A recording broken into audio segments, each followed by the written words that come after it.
Hi అండి, అందరికీ నమస్తే. నేను మీ శ్యామ్ ఝాడి. లాస్ట్ వీక్ మనం వి ఫీడ్ ద నీడ్ ప్రోగ్రాంలో మనం 2 రకాల కూరలు మరియు అదేవిధంగా ప్లెయిన్ రైస్ వంట చేసి 50 మందికి పంచాం.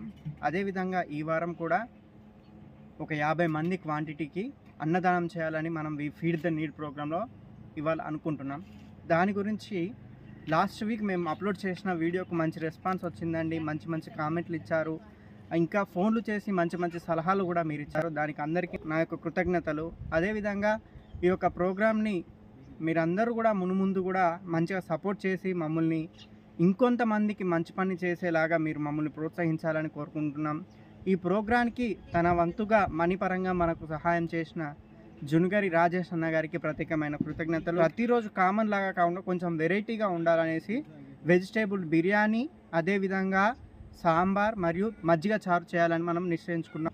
అదేవిధంగా ఈరోజు మనకు వంటలో హెల్ప్ చేయడానికి వచ్చిన మా పెద్దమ్మ కొడుకు నవీన్ అన్నకు మనస్ఫూర్తిగా కృతజ్ఞతలు తెలియజేసుకుంటున్నాం.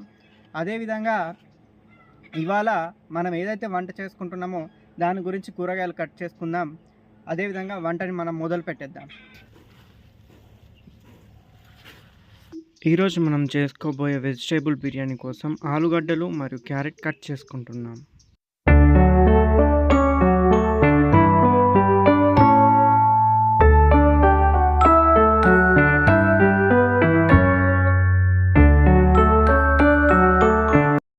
వెజిటేబుల్ బిర్యానీ కోసం ఆలుగడ్డలు, ఉల్లిగడ్డలు, క్యారెట్ మరియు టమాటా, పచ్చిమిర్చి, కొత్తిమీర అన్నీ కూడా మనం కట్ చేసుకున్నాం. అదేవిధంగా సాంబార్ కోసం చింతపండును కూడా నానబెట్టేసుకున్నాం.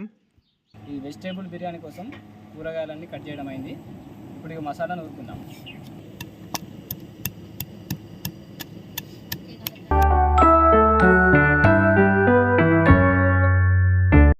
సాంబార్ అయితే స్టార్ట్ చేసేసినాం. కొంచెం ఆయిల్ పోసుకొని అందులోనే ఆవాలు, జీలకర్ర వేసుకొని అదేవిధంగా అందులోనే కొన్ని పచ్చిమిరపకాయలు మరియు కొన్ని ఎండుమిరపకాయలు వేసుకొని ఒకసారి మంచిగా కలుపుకుందాం.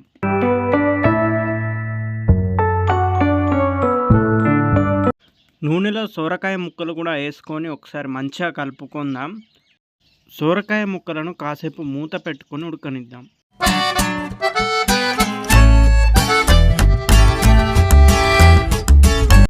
సొరకాయ ముక్కలు నూనెలో మంచిగా ఉడికిన తర్వాత అందులో మనం ఉడికించుకున్న పప్పునంతటిని వేసుకోవాలి.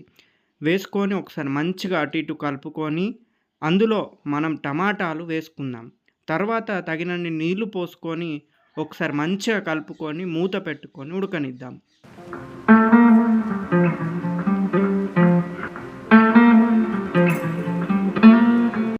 సాంబార్ చాలా బాగా ఉడికిందండి. అందులో మనం తీసుకున్న సాంబార్ పౌడర్ని వేసుకొని ఒకసారి మంచిగా కలుపుకొని ఉడకండి.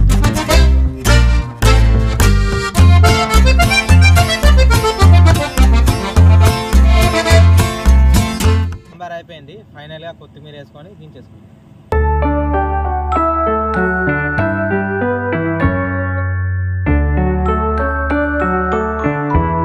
వెజిటేబుల్ బిర్యానీ కోసం ఒక గిన్నెను తీసుకొని దానిని స్టవ్ పైన పెట్టేసుకున్నాం. అందులో కొంచెం నూనె పోసి బిర్యానీ మసాలా అంతా కూడా వేసుకొని కాసేపు రోస్ట్ చేసుకుందాం. బిర్యానీ మసాలా అంతా కూడా మంచిగా రోస్ట్ అయిన తర్వాత అందులో కొన్ని ఉల్లిగడ్డలు, పచ్చిమిర్చి వేసి ఒకసారి మంచిగా కలిపేసుకుందాం.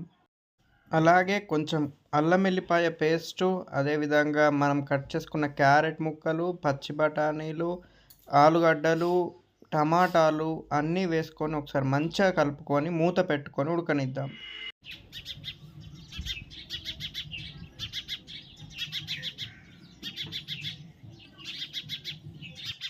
వెజిటేబుల్ బిర్యానీ కోసం ఆలుగడ్డలు, క్యారెట్, పచ్చిమిర్చి, టమాటాలు అన్నీ కూడా మంచిగా ఉడికినాయి. మనం ఎంతైతే బియ్యం తీసుకున్నామో దానికి 2 నీళ్లు పోసుకొని ఎసరు మరగనిద్దాం.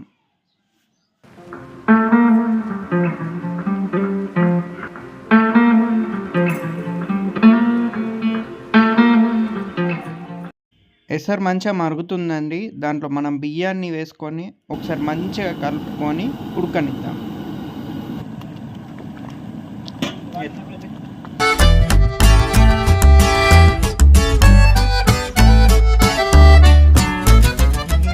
మన వెజిటేబుల్ బిర్యానీ రెడీ అయిపోయింది.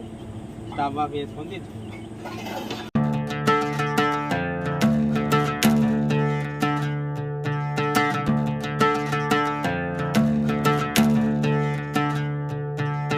మజ్జిగ చారు కోసం పెరుగు గిన్నెలో వేసుకుంటున్నాం.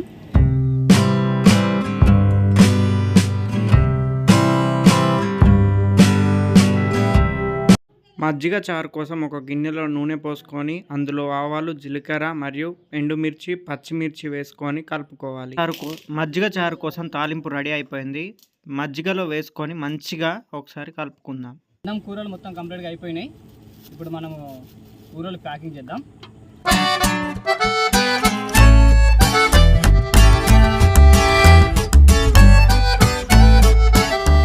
ఓకే, ఇప్పుడు మనం మజ్జిగ ప్యాక్ చేసేద్దాం.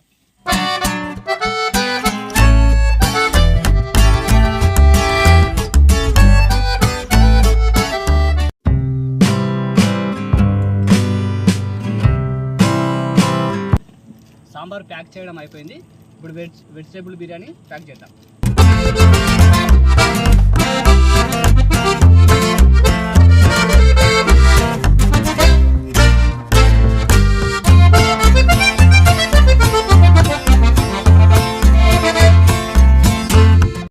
ఫుడ్ ప్యాకింగ్ అయిపోయింది. అదేవిధంగా మనం వెహికల్లో పెట్టడానికి కూడా మనం సంచులలో మనం ఫుడ్ అంతా కూడా నింపేసినాం.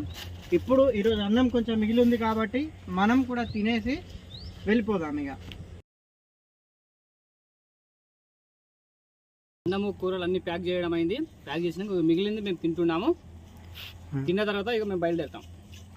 వంటలన్నీ బాగున్నాయి, తినేసి బయలుదేరుతాం. మేము మంచిగుంది, తినేస్తాము. ఇక ఇప్పుడు బయలుదేరుతాం.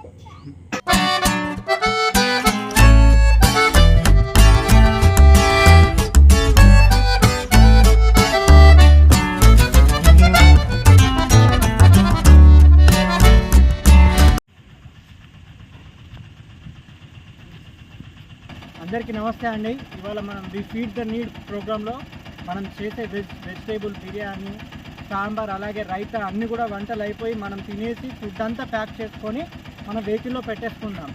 ఇవాళ బెల్లంపల్లి అనుకున్నాం దాదాపుగా, కానీ అక్కడ వాళ్ళని కూడా ఫోన్ చేసి అడిగినాం, ఇక్కడ వాళ్ళకి కూడా ఫోన్ చేసి అడిగినాం. కానీ కాగజ్ నగర్లోనే ఎక్కువ ఉన్నారని మనకు ఇన్ఫర్మేషన్ వచ్చింది కాబట్టి కాగజ్ నగర్కి వెళ్దాం.